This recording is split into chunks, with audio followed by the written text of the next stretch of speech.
Check the mic and make sure it sound right, boys.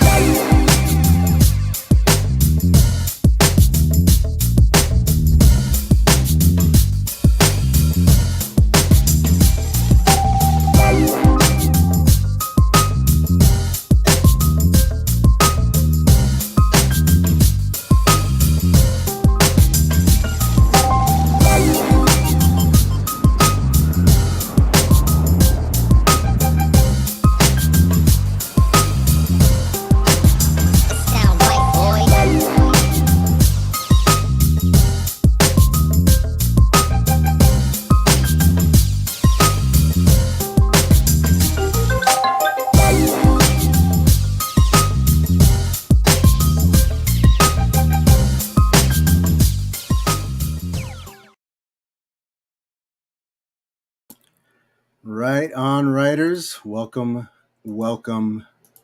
This is Books by Adrian's author platform, and I am your host, Adrian Santiago. Welcome to Livestream Sunday. We have an excellent show for you today. If this is your first time with us and you need a little bit of an introduction, as I said, my name is Adrian Santiago, and I am an author and YouTube content creator on here. My debut novel, Mythic Shadow of the Spark, has actually, my editor just finished the edit.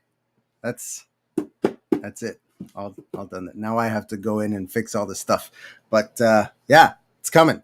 It's almost ready. If you want to stay up to date on that and lots of other goings on around here, go ahead and sign up for my newsletter. It is clickable in the description down below. It is readable on the screen before your eyes. And as with all of my stuff, everything is very easy to find. Today's guest, and you know what? I didn't think to ask her how to pronounce her last name. I apologize if I butcher this. I'm thinking it's Zee Lacson. I'm going to go with Lacson. She's nodding. I can see her that she's not. Okay, I'm good. Lacson. All right. And if you have any questions for Ms. Lacson, go ahead and label them with a Q so that I can find them in the chat later on when we do the live chat Q&A. Speaking of which, of course, welcome to all my chat room peoples and all my viewers at home. Let's go ahead and dive very quickly right on into This Week in AuthorTube, for the sake of moving things along as quickly as possible. Here we go.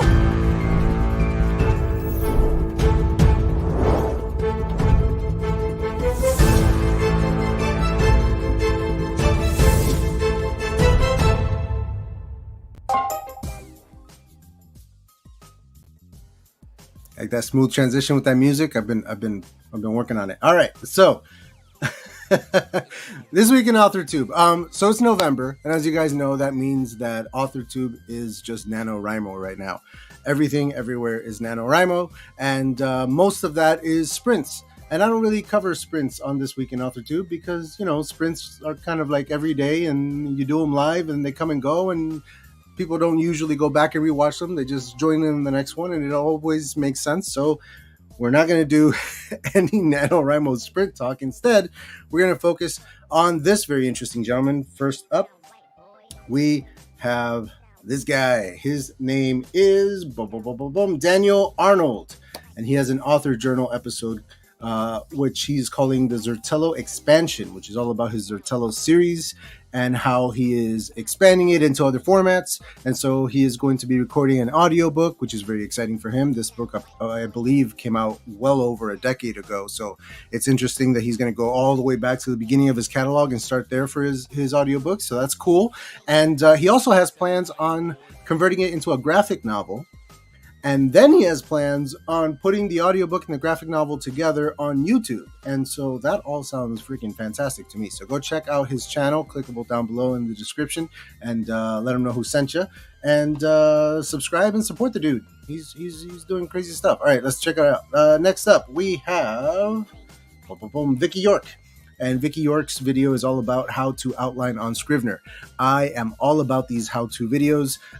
Ben Pick put one up going over all his Ingram Spark how-tos, and now this one is Scrivener. Both are platforms and programs that I haven't used yet, and so I'm very, very excited to learn all about them. And is this playing? It is playing. She's just talking over an unmoving screen. Okay, I should have known that. So anyway, very informative video. Go check it out down below.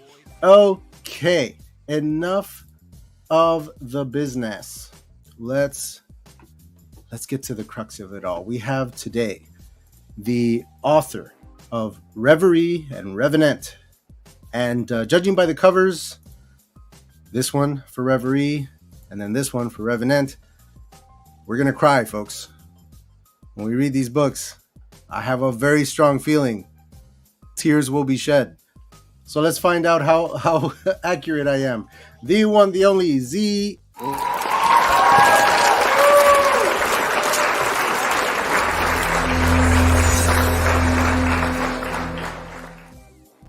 Snaps in the chat for Zee Lacson. Welcome. How are you? I am terrified to be here. Don't be. It's fun. Look how much fun we're having. I'll tell you what, in your honor, I've got a nice cup of Joe right here. My favorite, Tim Hortons, all the way up from Canada. And the fact that I'm in Florida makes this a very special cup of coffee. Is it spiked? It is not spiked, though I sometimes put a little THC in my coffee. Not something that people know, but now they do. So, there you go. You're welcome. Yeah. I got a little syrup I put in there. It's really nice. Okay. Zee, welcome. I want you to go ahead and introduce yourself to my audience who may or may not know you yet. Let them know who you are, where you're from, and what you're currently working on right now. I'm Zee Lacson. I write young adult magical realism. The Wool Gathering series is 3 books. The first one, Reverie. The second one, Revenant. And I'm working on the third one right now, whose title I have not yet released. Okay, mysterious. I like it. All right. I haven't gotten it back yet from my editor like you have, but I'm looking forward to that. Literally last night. Congratulations. Yeah, I'm very excited. It's very, very exciting. Thank you. Thank you very much. Okay, before we dive into the interview proper, let's take a quick peek over at the live chat and say hello. SD Houston, of course, one of the first through the door. Thank you. Welcome. Ricardito, Richard is here. Hello. Printed. What? Oh, mine. Yes. Your stuff. Yeah. Yeah, I know it's a waste of trees, but you know what? I printed double-sided. You know, I'm trying to be responsible. I just, it's you want to hold it. You know what I mean? No, yeah, and it's easier, I think. Oh yeah, sure. I'm gonna go through it. Yeah, it's gonna be great. Lauren, hello. Yeah, sprints. Yeah, okay. Yeah, I like them, but not on video as much. I like doing them like in the Discord server where I can like just control when I start and when I stop and everything. That's a little more my speed. Ben Pick is here a few minutes late. Dude, welcome. Thank you for coming. Thank you for being here. Scares by Adrian because you're terrified. He thinks I scared you. Watch THC. Ask your mom. I'm not going to tell you. Okay. That's not my place to break the innocence of Ricardito. All right, Z, let's get started. Okay. Now that I've got you good nerves. Yeah, let's dive into your now background. That I'm scared. Nah, don't be scared. So from the Philippines to Illinois, take us through that. I know you grew up in the Philippines. I know that you moved to Illinois when you got married or around that time anyway. So tell us a little bit about, the shift in cultures in your life and what that's transition. Kind of been like for you and your and what that's been like for you and your family. Well, technically English is my first language, so I didn't think I was going to have that big of a change, but I did have some culture shock that I wasn't prepared for. Apparently, American TV does not prepare you for American real life. Who knew? Yeah, we like to embellish things. Yeah, and there's definitely a lot more than just the language to adjust to. Yeah, we do things a little differently here. Driving, for one. I don't know. It's a whole thing. Let me see. I got a comment. And it differs by state too. Oh yeah. So you have a whole culture in each state. mulling over getting my manuscript spiral bound for the lulls. Haha. No, I I think you should do it. Yeah, put it in a binder. I think you should do that. It's a project. I've done that for every one of my books, and during the manuscript, I would do, like, if I do a review, sometimes I would have to print it out again. And it's nice to have on the shelf because it shows sort of like your transition from when you did the manuscript to the actual book. I say keep it. Nice. All right, there you go. From engineering to photography. You studied engineering, you ended up in a career of photography. Tell us a little bit about that, because there's definitely a big switch in there from the brain to the art, I think, right? Yeah, I graduated mechanical engineering, just like my father, who told me it was a waste of my time and told me I should take fine arts or something. So he kind of knew what was happening there. Okay. And when I decided to tell him that, like, I've been working in the engineering field for a couple of years, I had my children, and I realized, I'm not going to be able to do that full time and take care of my twins. So I said, I'll take a break. Oh, I'm sorry. Go ahead. I just had a visceral reaction. Go ahead. Like, fortunately, I don't know any better. I just have the twins. Just the twins. Yeah, I've got a 7-year-old and a 3-year-old, so they're a nice little 4-year spread there. But one baby is so much work. I can only imagine. 2 of them. Getting both of them to sleep must have been... Anyway. I think it's so much harder when you have one child and then have twins. Yeah, well, yeah, because then all of a sudden you have 3.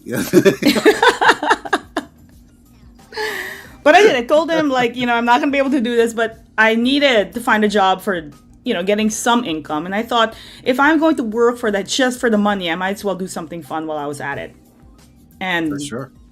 Photography was a hobby. And I thought, hey, I'll just do some of that. And I ended up really liking it. I remember telling my dad, I said, you know what? I don't think I'm going back to engineering. And my dad was like, I told you. Dads love I told you so's. I can't wait for my I told you so's. I can't wait. So I opened my own photography business. And my photography business has been up for 14 years now. Wow. 14 years. Right on. What's like your typical projects like for your photography? What do you typically do? I enjoy family photography a lot because I feel like you watch the kids grow, and you didn't have to be a pediatrician, and they actually like to see you. Yeah, you don't have to give shots. Right? They're like excited to see you instead of the doctor where they're like, no, I don't want to see you. And it's so nice to see them grow. And I've seen some of my clients grow from when they were teenagers to up when they're getting married. So I've taken family portraits, events, and weddings and things like that. Nice. All right. Very nice. Now, a quote on your website is, "Writing is being rewarded for living in an imaginary world." Let's talk about this a little bit, because I'm inclined to agree with you. Now, are you speaking strictly career-wise? Like, obviously, you write and you put it out and you sell copies and you're rewarded, or are you speaking more, spiritually, emotionally? What are you talking about here? What are your rewards like for living in that sounds really world? Good, right? That sounds real deep. Yeah. If I go like, spiritually, soul. Oh yeah, I meditate.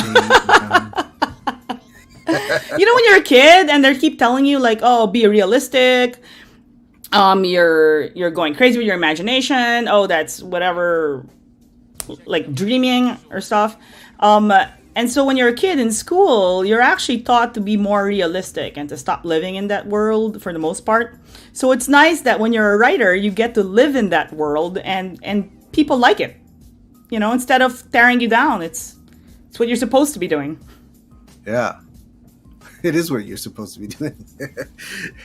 Yeah, it's the same with actors, right? You get paid to play pretend. And yes, exactly. Make believe. Yeah, it's a good time. But in a spiritual sort of way. Oh yeah. No, it's just the child within. You get to. Yeah. See, that's exactly what I meant. Keeps you young. Loving the quote. All right. Gotta follow your passion regardless of critics. Amen to that. So tell us a little bit about your author stuff. Are you a full-time author? Are you self-published, traditionally published? What's your route been with all of this? Well, I'm not full time because my full time job is photography. Um, and I've decided to be a self published author because I wanted more control. Like I don't enjoy the marketing part of it, but I wanted to make sure that the cover was the way I wanted it, the layout was the way I wanted it, how it was Beautiful perceived. cover, by the way. Thank you. I do that. You drew that yourself. Yes. It's beautiful. I love it. The simplicity of it, the colors, great. And then what you do with the next book, which I'll throw up again. Here it is. Just, brilliant. The torn paper. I love it. It's great. It's great. That was my husband's idea. It's really good. It's really good. And like I said, I appreciate that. You can tell that you cry in these books, don't you? Look how sad that is. There's actually a little bonus for when you have the hardcover, where, let's say, like with Revenant, so this is the hardcover of Revenant. Okay. If you get it and you open it inside, it's different artwork inside. Ooh. That's nice. That looks nice. See, those are the things I wanted, and I couldn't get that if I was traditionally published. So yeah, that's why I went to the self-published route. I can tell we're kindred spirits in this because I have plans for this thing, for the series of this thing, all the way down to the covers. I've been through 5 cover designers. They can't do what I want, or they can't do anything better than what I want. So like I just keep passing. I'm gonna don't compromise for that. No, you want to be able to see your cover and be happy. Yeah, like it's, to me, it's not just about the story inside the book. The book itself is part of the presentation. It's part of the work of art. It's all one big work of art, and I'm putting as much thought into the last bit of it as I have in the 3 years that I put writing the thing. Yeah, that's what I want. That's why I wanted a hardcover also. It won't give you as much money return-wise. It's always the paperbacks or ebooks that make the most money for you. But I wanted the hardcovers because I wanted to see that on my shelf. Mm-hmm. Mm-hmm. Yeah, same here. I want a nice big hardcover. I've got plans for the colors of the hardcover for all 3, and like what it's gonna be awesome. Very good. It's gonna be awesome. Moving right along, we're talking about, let's see, the why of it all. You have a blog post up on your website, and your husband asked you why you were going this route, why you were self-publishing. We already started talking about this, so maybe dive a little deeper into like why you chose to do the things the way that you did it. Obviously you wanted the control, but why was that important to you? What was the thing that you wanted to accomplish with all of this? I realized that there is no correct answer to this, like a universal correct answer to your why, because that's a very personal thing. Mm-hmm. And when you know what your why is, I think that'll determine the best path for you. Like if your why to do this is because you want to make a living out of it, then you have to look at it in a business perspective, business point of way, which is that'll give you the most money, and will you be able to produce the most material out of it? Are you willing to write things that maybe wasn't your soul, but is going to sell well? And that's fine too, but that has to be your why. Now, if your why is because I want my story told the way I wanted it told, and nobody else has any say on it, then that will also determine how you do it. It's not necessarily wrong, but you have to know that that's why you do it. So for me, my why wasn't necessarily to sell the books, but I did want to get the story out. I did want to see it on the shelves. I did want to see it in the library. That was like my dream. So he was like, okay, well, make sure that, that's why we decided to self-publish it, because if I see it up there on the shelf and it's not the way I want it to be, that would be disappointing for me. A lot of people don't care either way, as long as it's their book. But I wanted it a certain way, and knowing my why made me go through this without disappointment. And seeing my dreams come true was just, every time it happens, it's just overwhelmingly exciting. That is a beautiful answer to that question. Lovely. Wonderful. Okay, so with that being said then, Let's talk a little bit about joining a collective. You speak very highly about this, about finding your community, and Oh yeah. writing can be such an isolated and lonely endeavor sometimes. But much like you say in your blog post, nobody does anything by themselves, and in the end, you're going to have heaps of help along the way.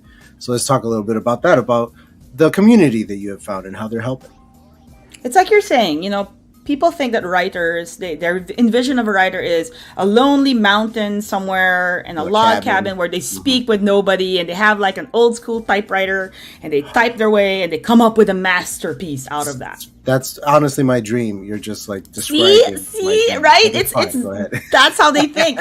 Every author is like, I just need solitude, and I'm good, right? Yeah. But I found out it wasn't really the case. I got the best out of my work because I had a community that I can come to and that I can trust.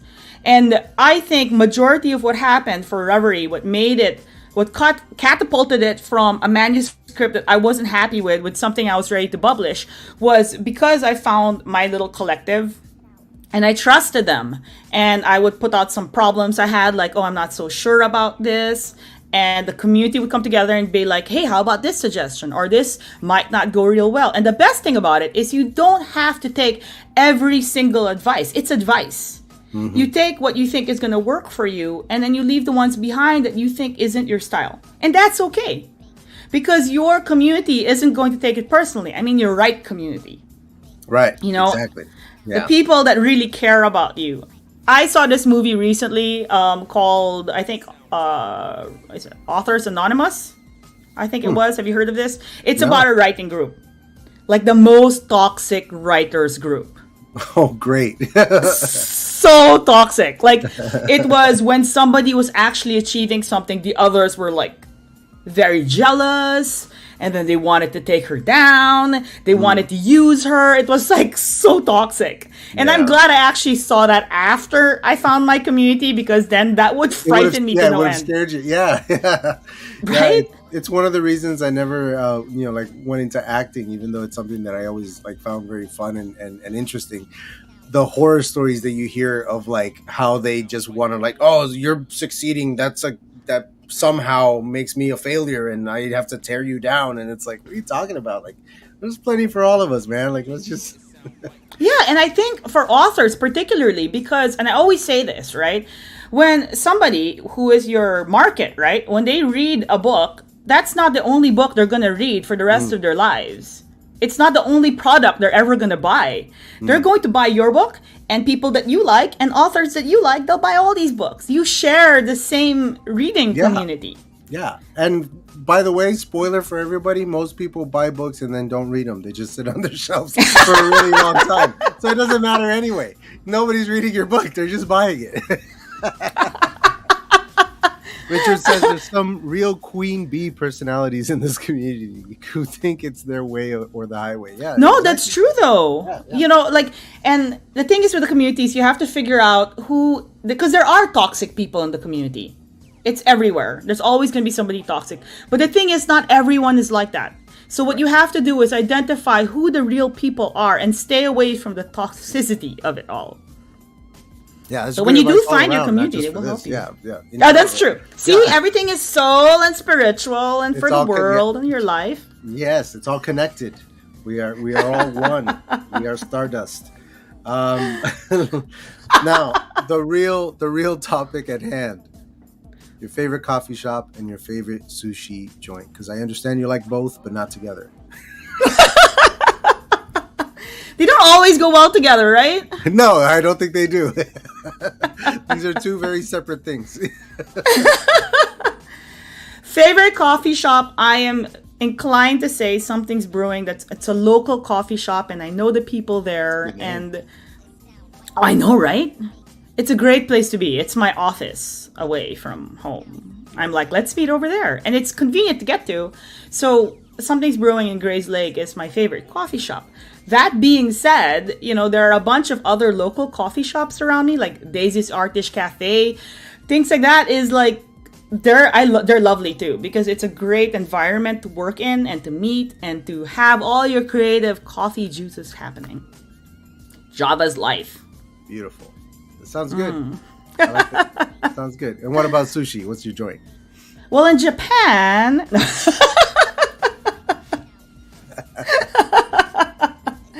I have a bunch of favorites. All for the way different there. reasons. Well, you said favorite. Yeah, fair enough. You're right. You did answer the question presented to you. It's fair enough. Now, if you'll excuse me a second, I have to banish somebody from my chat. Richard, get out.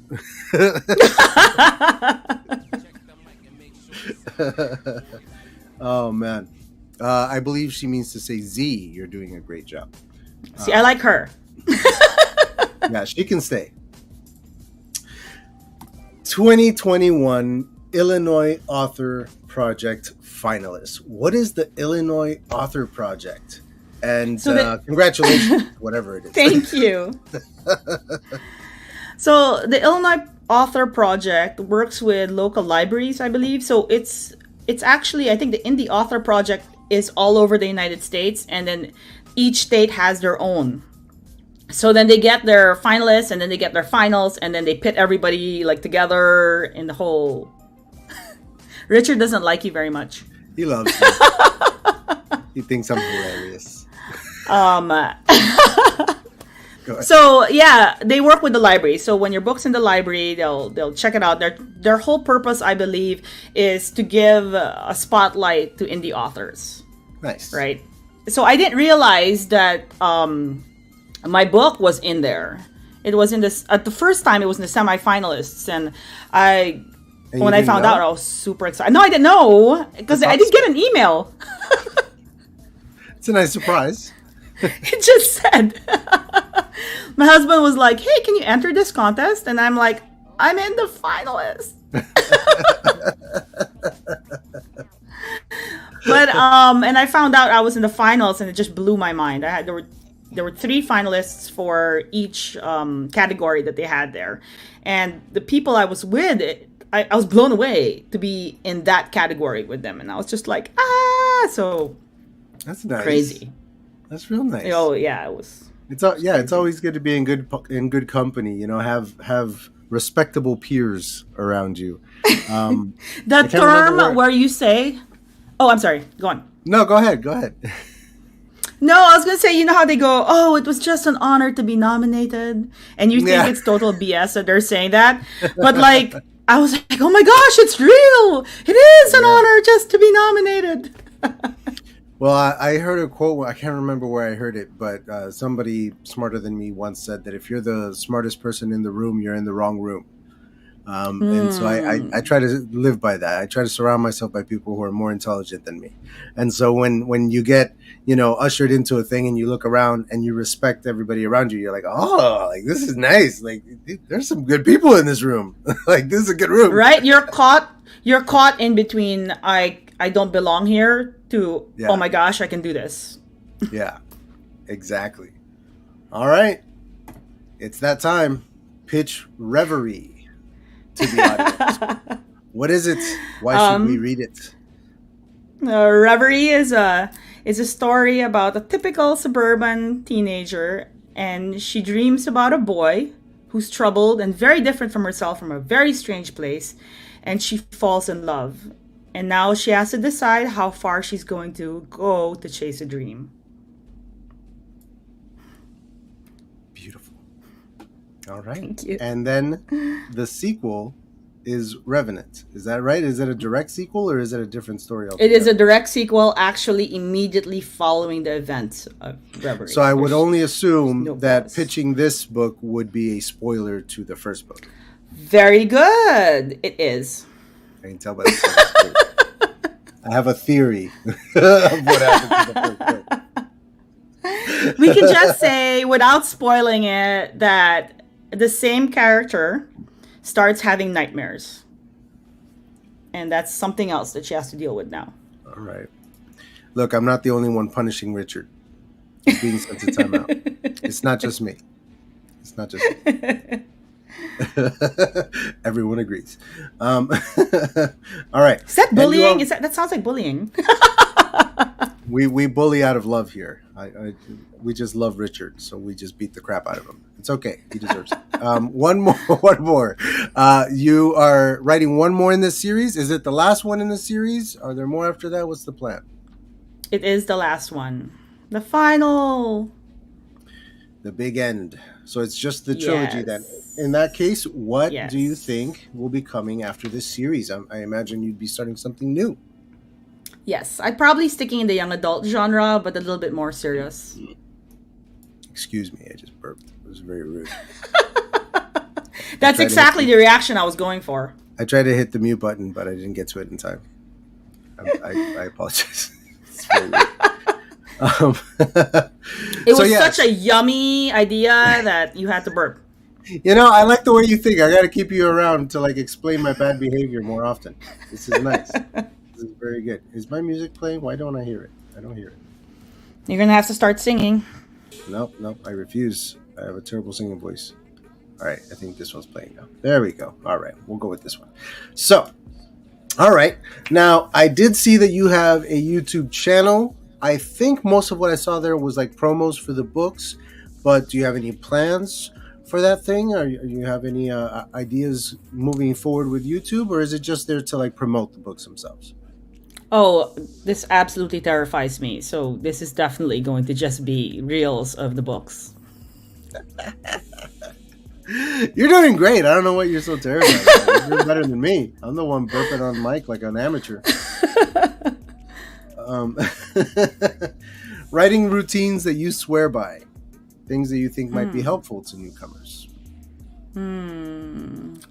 I'm a plotter kind of writer, or rather, when I first wrote Reverie, I wasn't. I wrote scenes separately, and then I had to tie them together, which took so much longer in the editing process. But when I wrote Revenant, I wrote the plot first, and then I was able to write in sequence, and editing was much easier. So my routine is I do get my plotting done, and then I keep writing. And if there's a spot there that's going to stop me at some point, because there always will be. As you're writing, there's always going to be something that stumps you, whether it's one dumb word that you can't remember, or the name of a new character that you can't quite figure out. Then you have to leave a placeholder.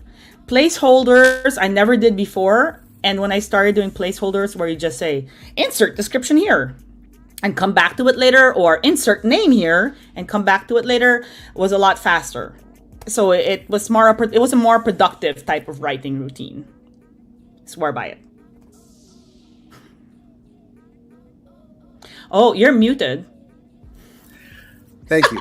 Very nice. So I'm a plotter myself. I tend to outline quite a bit, and then I allow a little discovery in the actual chapter writing phase. But even if I do come up with something I wasn't planning on including, I'll go back to my outline and I'll fix the outline and put it in there and make it work. So yes. Yeah. Definitely. Oh, yes. So I've decided, I know a lot of people use Post-it sometimes, and then they put it on the board and then they can shift it around.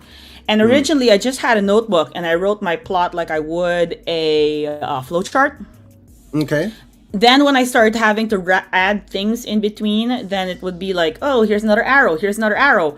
So I end up writing on filler paper instead, like a Filofax or a binder thing where it's loose sheets.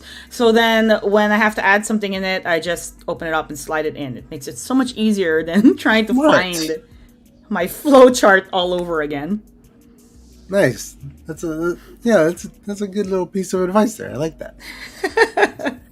In putting out these first two books, what kind of marketing lessons have you learned? Whether it was the hard way or not. What have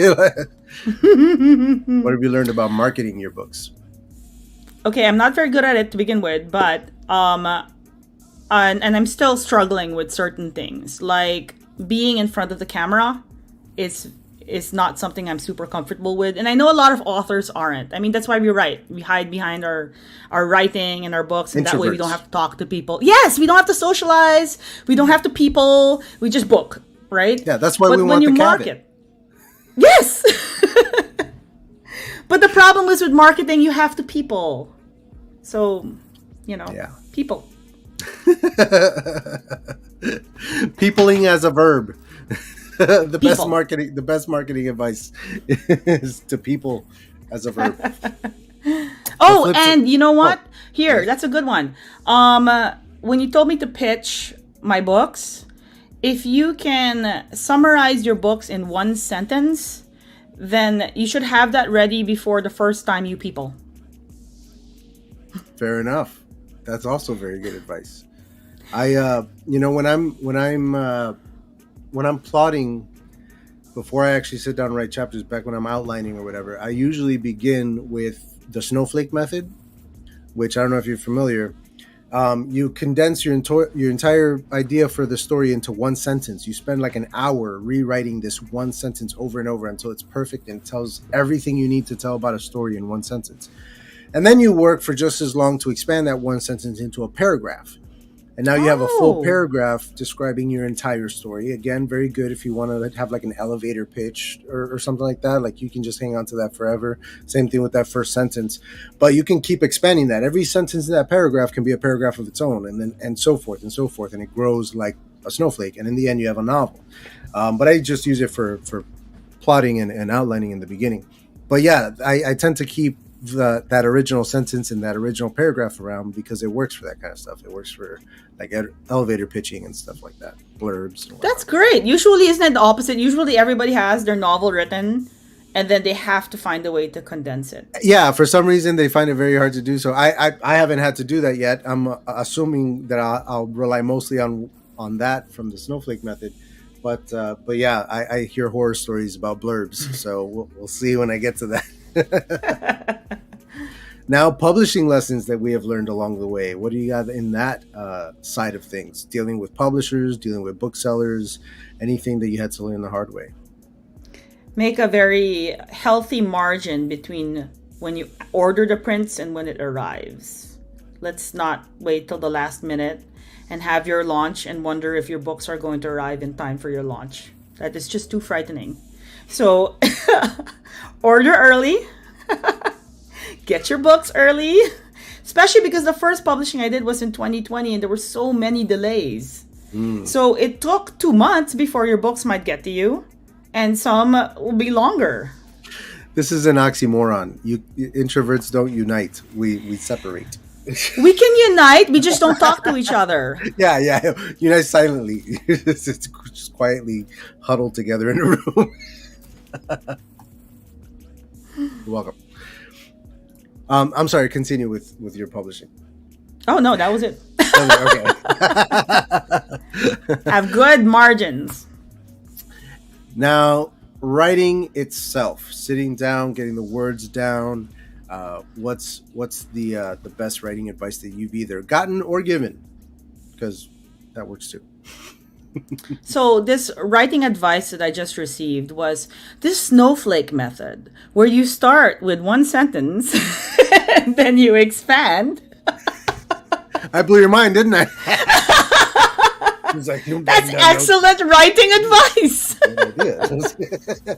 Yeah, look it up. There's videos on it on YouTube and all over the place. Again, you could conceivably use it to write your entire novel. And what I love about it is that no matter at what stage of the process you're in, whether you're at the one sentence or you've written pages and pages of paragraphs, no matter what, you always have a complete story, a beginning, middle, and an end, because it's always built off of that first sentence, that complete story idea. So yeah, it's, you try to keep that first sentence down to like between 15, 17 words, 20 at the most. So 20 is a long sentence. So 15, 17 words around there. You got a nice, like, solid novel description that you can build from. That's how I do it anyway. I think that's excellent writing advice. All right, it's that time. Let's get into it. The live chat Q&A. But first, let's play... in order to play that, I have to stop the music. All right, so here we go.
So that's just a little reminder for everybody that Tuber Book Club is voting on the next book right now.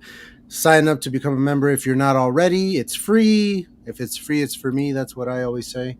And yeah, let's start 2023 with an awesome book and dive in, because we read 5 in 2022, and I can't remember the last time I read 5 books in 1 year.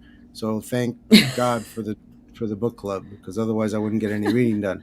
All right, let's actually do the live chat Q&A now.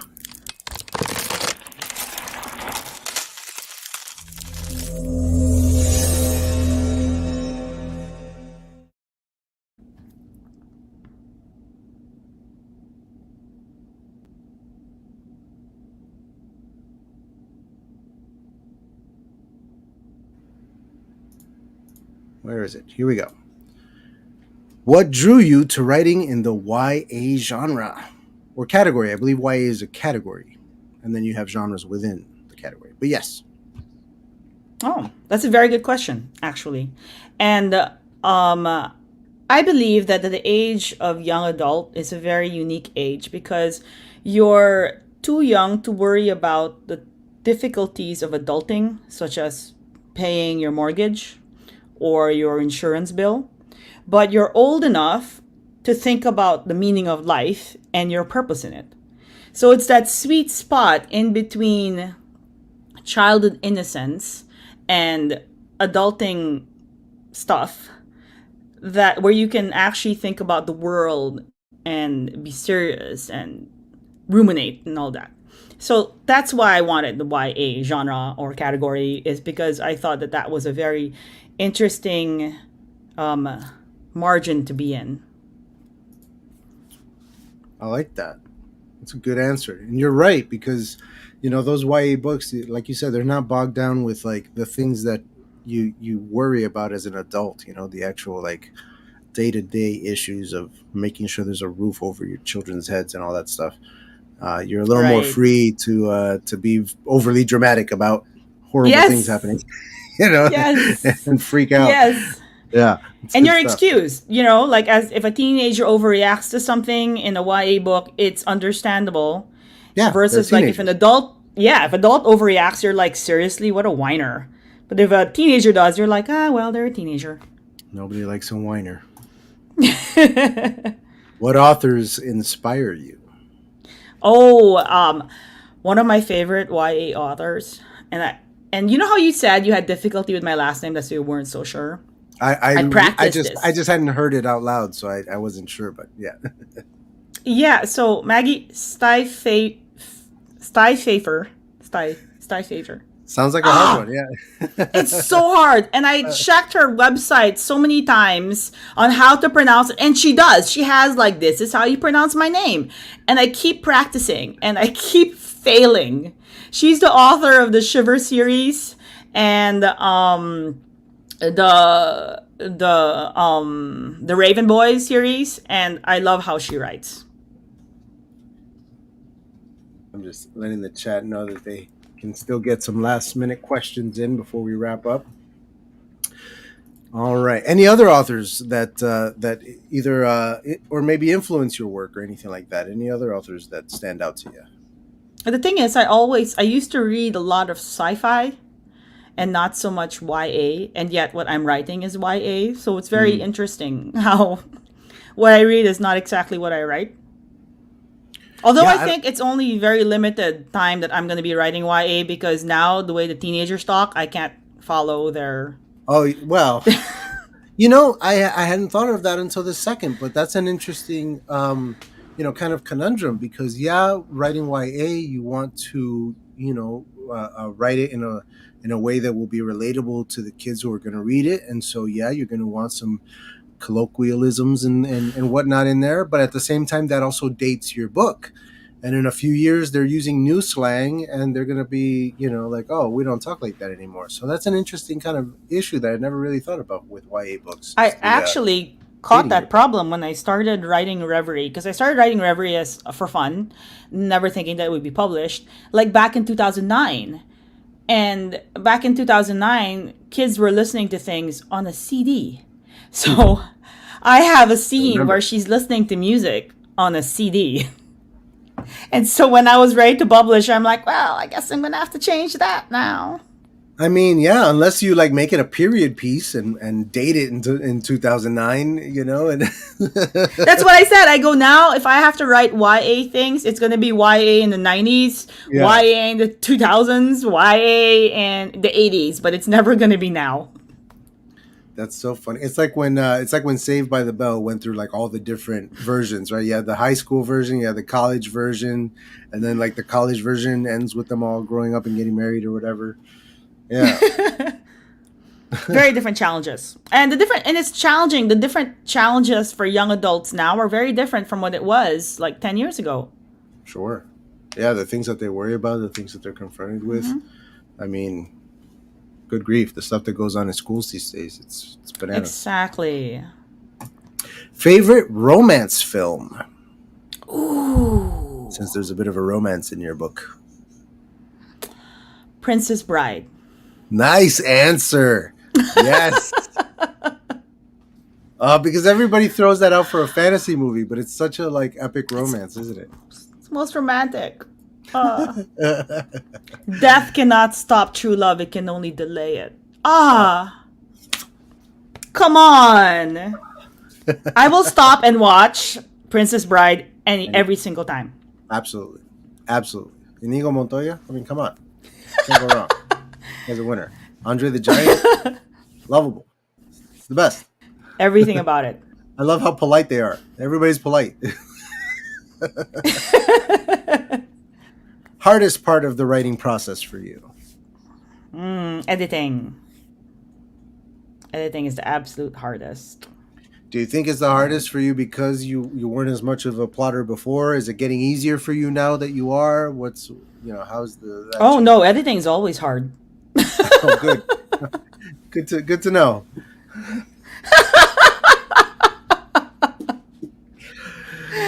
The challenges are so different. Okay, so like you write your book, you're super excited and everything.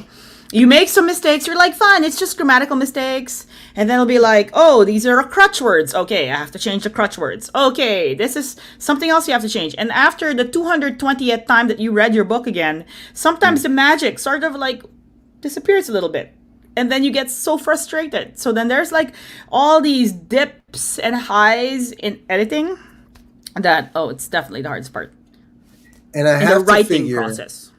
when you've read it as many times as I have already, and once you've read it as many times as we do, you got to get to a point where you think it's crap, right? Like you're reading it and you're like, this is garbage.